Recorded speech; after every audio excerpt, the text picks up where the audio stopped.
Hey Scott, Josh Barnett has recently been talking about he's ready to come back, and he said he's a little irritated about not being mentioned for a big potential rise in Bellator card. Is there any update on Josh? Have you been talking to him? What's happening with you? Well, I mean, the reason why we haven't announced it is that there's nothing finalized with Japan. If we could get that fight together in Japan with RIZIN, then we would like him to fight there. So it's kind of like in a holding pattern, and to see if we can put this deal together.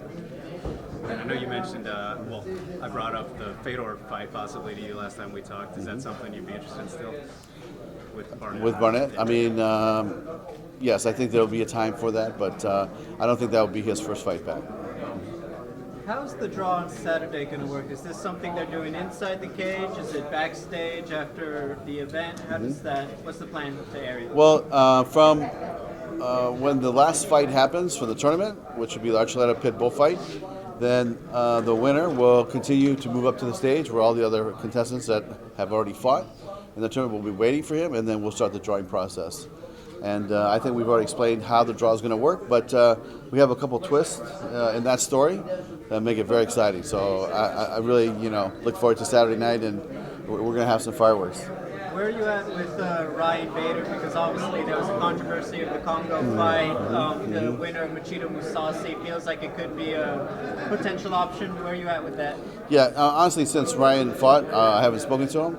But after this weekend, we'll sit down and see what weight class he wants to go. But to me, I think fighting the winner of the Gegard fight, maybe we move up, fight him, or if he wants to stay at heavyweight, we'll have a fight for him. I know the ink is probably still drying a little bit, but are we any closer to a debut for Chris Cyborg yet? You'll have to tune in on Saturday. We have an announcement to make. Any chance we could see Julia Budd defend her title in Canada? We haven't had an event in Canada since 2014. It's definitely something we want to do, and I know we've talked about it a long time. I know. It's like one step at a time, but I feel really good about going to Canada and doing something in Vancouver for not just Julia, but I think there's a bunch of talented fighters up there. Lance Gibson Jr., you guys Yeah, signed we him. just signed him, and there's some talent there. So, Rory's asking me the same thing, when we're going to come up, and it's really a scheduling issue and venue issue, because the venues there are booked up, and then our schedule gets booked up, and we just haven't been able to put it together. Have you paid attention to how ticket sales went well for the last UFC card in Vancouver? There is an appetite. Does that sort of influence your decision? No, absolutely. I mean, I think there is an appetite for mixed martial arts, but again, there's so many hockey dates up there that are booked, the arena concerts. It's not an easy venue to get into. Speaking of champions, is there anything in the works for Ilima-Lei? Maybe Juliana Velasquez fight coming up? You know what? We do have something planned for her, but it's a little bit premature. We're still trying to work out the details, so that's something that we probably won't have ready for another week or so. But she will fight before the end of the year. Is Velasquez kind of the top candidate? We're still thinking about the opponents, but her name is definitely in the mix. Scott, what's the holdup right now with the Japan card in December? That's a tricky question. That's a really tricky question. I mean, I personally think that we're heading in the right direction. It's gone back and forth, but you're talking about different TV rights, different sponsor rights, and it's just challenging dealing with a foreign country where things tend to be a little slow, where we move a little bit quicker, but I think it's heading in the right direction. Are you confident that it'll happen? When you say confident, what do you mean by that? Percentage-wise? Percentage-wise, out of 100, what would you say? If I was a betting man, I would put my money that it will happen. Dan Lambert mentioned that Kyoji Horiguchi-RIZIN 2 is going to happen on that card at the end of the year. Do you know anything? That won't be on, if we put it together, that will not be on our card. It'll be on the New Year's Eve card. But again, it's still back and forth, trying to work out the details, because you're talking about two different companies in the same business that have different television broadcast partners all over the world, right? So we have different sponsors, trying to iron out all the details. I think they would like to make it happen as much as we would like to make it happen, but it's going through all the fine details of it. Would Fedor Rampage still be the targeted main event for that? Well, that's not anywhere near signed or confirmed, but it's definitely something I think that the Japanese fans would really like. I know it's complicated, but is there any headway on getting rid of these tape-delayed cards? I know that it happens every once in a while, but I think fans would like to see them eliminated completely. Is that something you're working proactively to get rid of? Yeah, I mean, I think we've done a great job, on both the European side and here. When I talk about a year ago, I know we were getting blasted by the media saying, hey, none of our fights are being aired over there, but now they're being aired on Sky Sports, right? Yeah.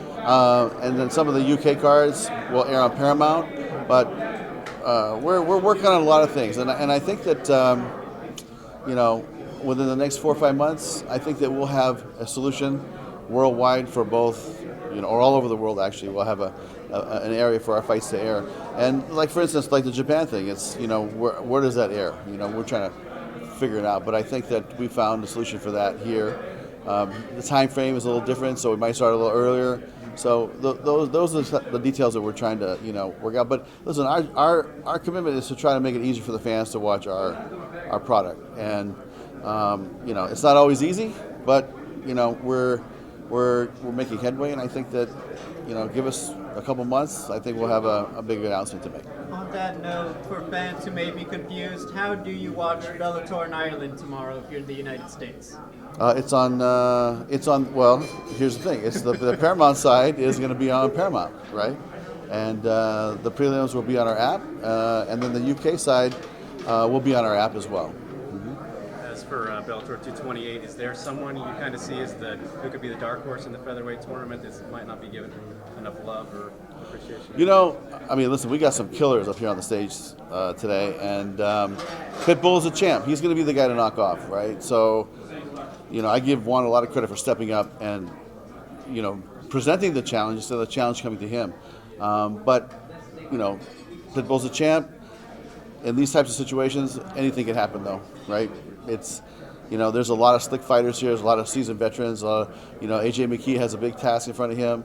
And you can never underestimate a tournament because, like I said, one wrong move or one slip and it's over. So to me, it's like I think Pitbull is the guy to beat, but like I said, anything can happen.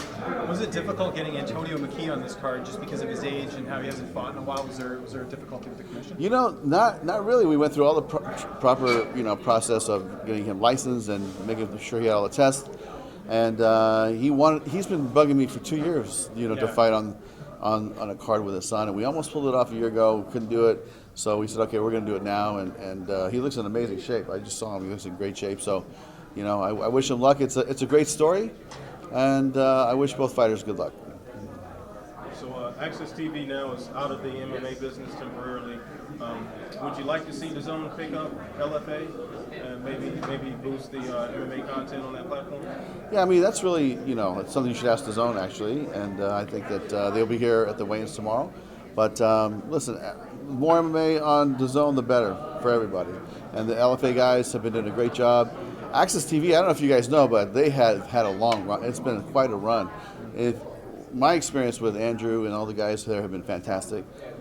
In 2007, Strikeforce had a 1-year run with Access before we went, bought Pro Elite, jumped to Showtime, CBS. So it was a positive experience, and it was something that even like myself on a Friday night, I know I could turn into Access and watch a fight, and it was entertaining and fun, and get to check out the new guys, new girls, and see what's out there. But I think they had a great run, and if the Zone would be interested, I think it'd be great. Are any concerns about the fight audience in LA being divided with the Spence and Porter fight going on a few miles away? Yeah, you know what? I think there is some crossover, but you know what? Look, we have a great fight card. They got a great fight card.